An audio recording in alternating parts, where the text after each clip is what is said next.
Well met, friends. I am Archmage Milo Luckyleaf of the Riven Council, and today we are studying Prestidigitation. Here is something most casters have never noticed. When you clean something with this spell, it stays clean, permanently. The dirt does not come back after an hour.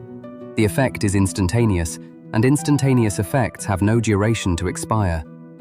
That one clause, sitting quietly in the spell text, changes everything about what this cantrip can do. Every caster on the Riven Council's rolls has this cantrip. I would wager fewer than half of them have read it carefully since the day they learned it. That is the actual problem with Prestidigitation. The spell is not weak, it is unread. So let us read it together, because the structure of this spell is the whole game. Prestidigitation produces exactly one effect per casting, chosen from a fixed list of 6 categories. Chill, warm, or flavor a material. Mark a surface or object.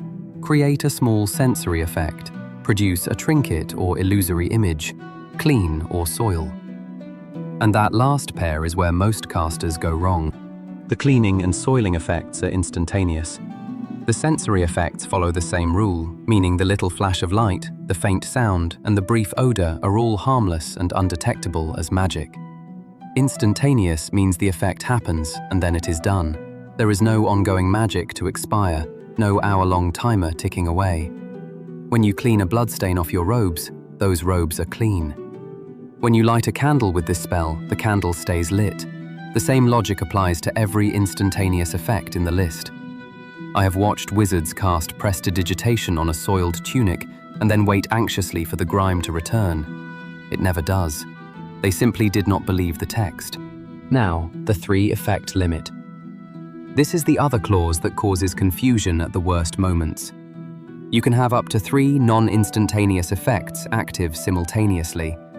Chilling or warming a substance, maintaining a mark, and flavoring a drink are the non-instantaneous ones, and those are the effects that occupy your 3 slots. Here is the part that catches people.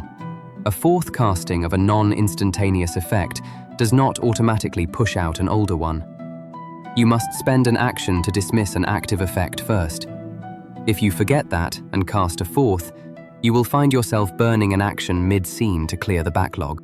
The instantaneous effects, meaning clean, soil, and sensory, never touch those 3 slots at all.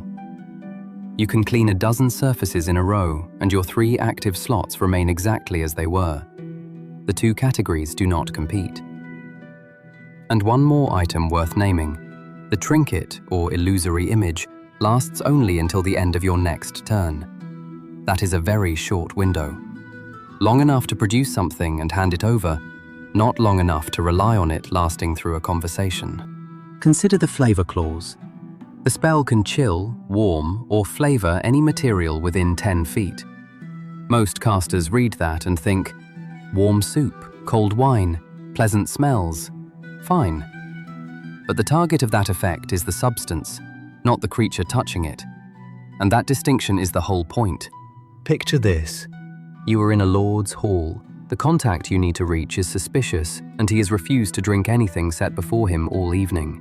His steward finally brings him his own private flask, poured from a bottle he watched opened at the far end of the table. You know the flask has been laced with a slow sedative by someone else in the room, and you need him lucid.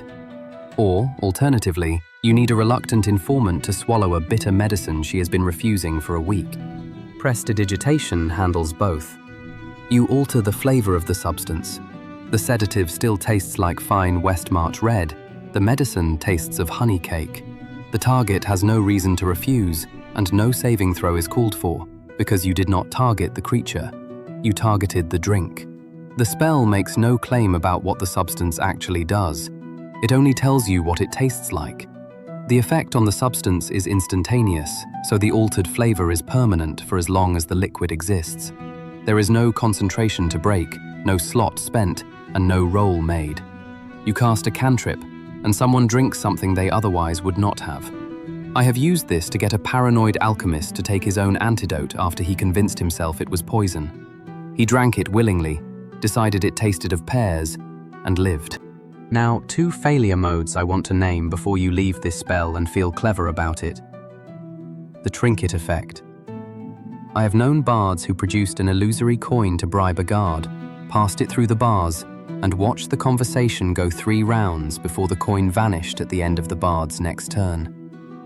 The guard noticed. The plan did not survive. The trinket lasts until the end of your next turn. If your scheme requires the object to exist through a skill check, a locked door, or any exchange longer than a single moment, you need a real object or minor illusion, not this. The other trap is combat. The sensory effects are explicitly described as harmless. The spell cannot deal damage, cannot impose conditions, and cannot grant mechanical advantage without your overseer's specific blessing. Spending your action on a sensory distraction in a fight is a loss, compared to any damaging cantrip you have prepared, or simply using the help action.